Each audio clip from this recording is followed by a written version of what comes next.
Les vraies voix Sud Radio.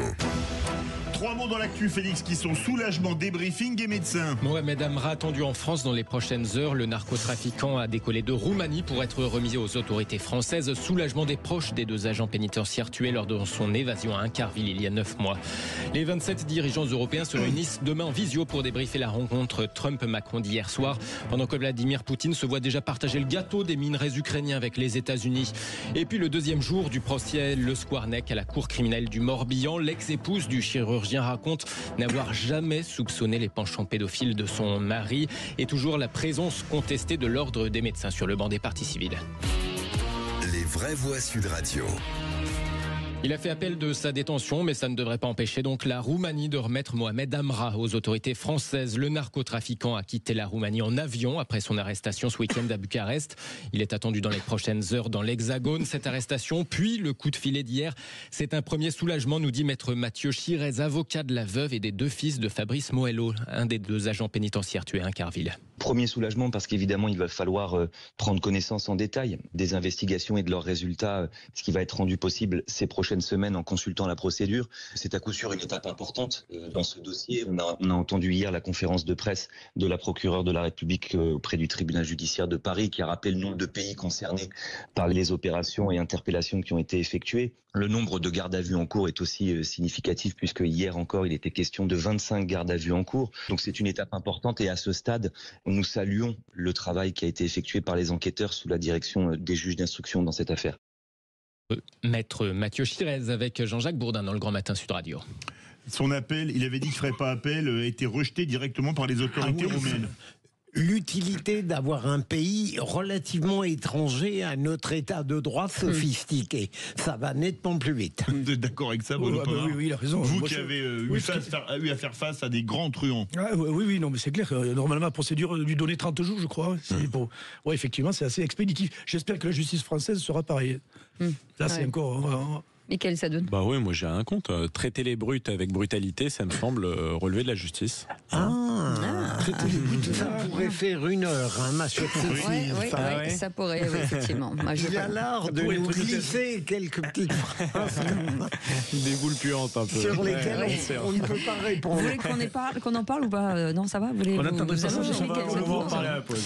Allez, le deuxième mot, débriefing. Les dirigeants des 27 États membres de l'Union européenne se réunissent demain en visio. Réunion pour débriefer la rencontre Trump-Macron d'hier soir à la Maison-Blanche. Rencontre courtoise mais ferme sur les divergences, comme par exemple quand le président français a coupé la parole à son homologue américain pour le reprendre sur des chiffres au moment où Trump considérait que les États-Unis avaient davantage mis la main à la poche que l'Europe dans l'aide à l'Ukraine parce que, disait le président des États-Unis, les Européens récupéreraient leur mise via des prêts remboursables. You understand, Europe is loaning the money to Ukraine. They get their money back.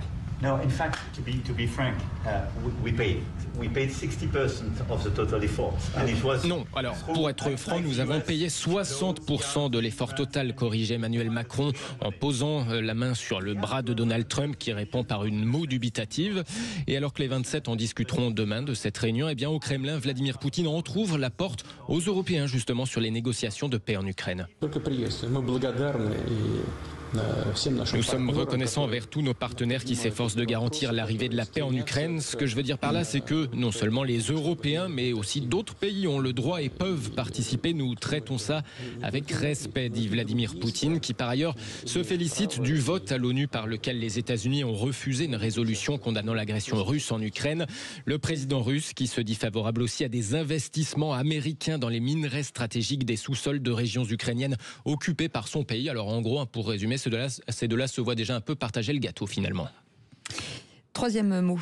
Médecin, deuxième jour du procès Le Squarnec à la cour criminelle du Morbihan. Procès pour viol et agression sexuelle du chirurgien anesthésiste sur 299 victimes mineures pour la plupart au moment des faits. L'occasion d'entendre ses proches, son épouse notamment, qui affirme n'avoir jamais soupçonné ses penchants à l'époque, ses penchants pédophiles.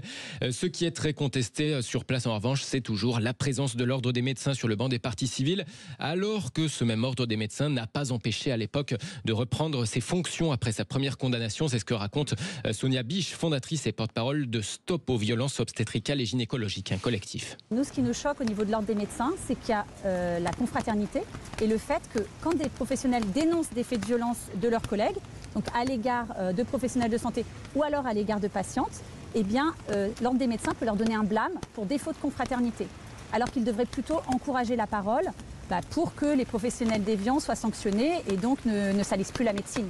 Sonia Biche du collectif Stop aux violences obstétricales et gynécologiques au micro de l'agence France Presse. Cette affaire, elle est hors pair, l'affaire Le Squarnec. Bien sûr, mais quelle institution, malheureusement, ne protège pas les siens? C'est grave. On l'a vu dans beaucoup de domaines, là. Et puis, il y a eu des dysfonctionnements très graves dans l'affaire Le Squarnec, notamment lorsqu'un casier judiciaire met 9 mois pour inscrire la condamnation qui vient d'être prononcée et qui fait que les tribunaux, les hôpitaux n'ont pas été au courant d'une condamnation, ce qui aurait changé les Excusez-moi, choses. combien de temps ça met d'habitude? Parce que l'auditeur, on ne sait pas combien de temps entre une condamnation et le passage sur le casier judiciaire, combien de temps ça met? Ça met, pardon, et je ne fuis pas votre question, mon cher Philippe, ça met beaucoup de temps, mais il est anormal que ça mette tant de temps. Ça n'a pas de sens. Bruno Pomar, une affaire hors pair. Hein. Oui, mais même avec le milieu catholique aussi, les affaires métarabes. Enfin, on met tout ça dans le même truc et puis tout le monde se protège, les institutions, tout le monde se protège parce qu'on ne sait jamais. Le jour où ça éclate, on voit l'affaire avec Bayrou qui est mis devant, son épouse et tous les gens qui étaient autour. Mais c'est vrai que c'est scandaleux quand même. Je pense quand même à son épouse, parce que si ce qu'elle dit est vrai, de ne pas avoir eu vent, en tout cas de l'attitude de son mari, elle doit tomber de sa chaise de très très haut. C'est un drame humain pour elle aussi. Michael Sadoun. J'ai pas les mots. Je suis d'accord avec Philippe Bilger, je sais pas quoi dire. La terrible efficacité criminelle de cet homme. C'est incroyable la manière dont il a réussi longtemps à échapper à tout soupçon. Mais c'est fou, c'est qu'il a quand même écrit ses propres preuves. C'est dingue, ce qui prouve que c'est assez dingue. Merci beaucoup, Félix Mathieu. Après tout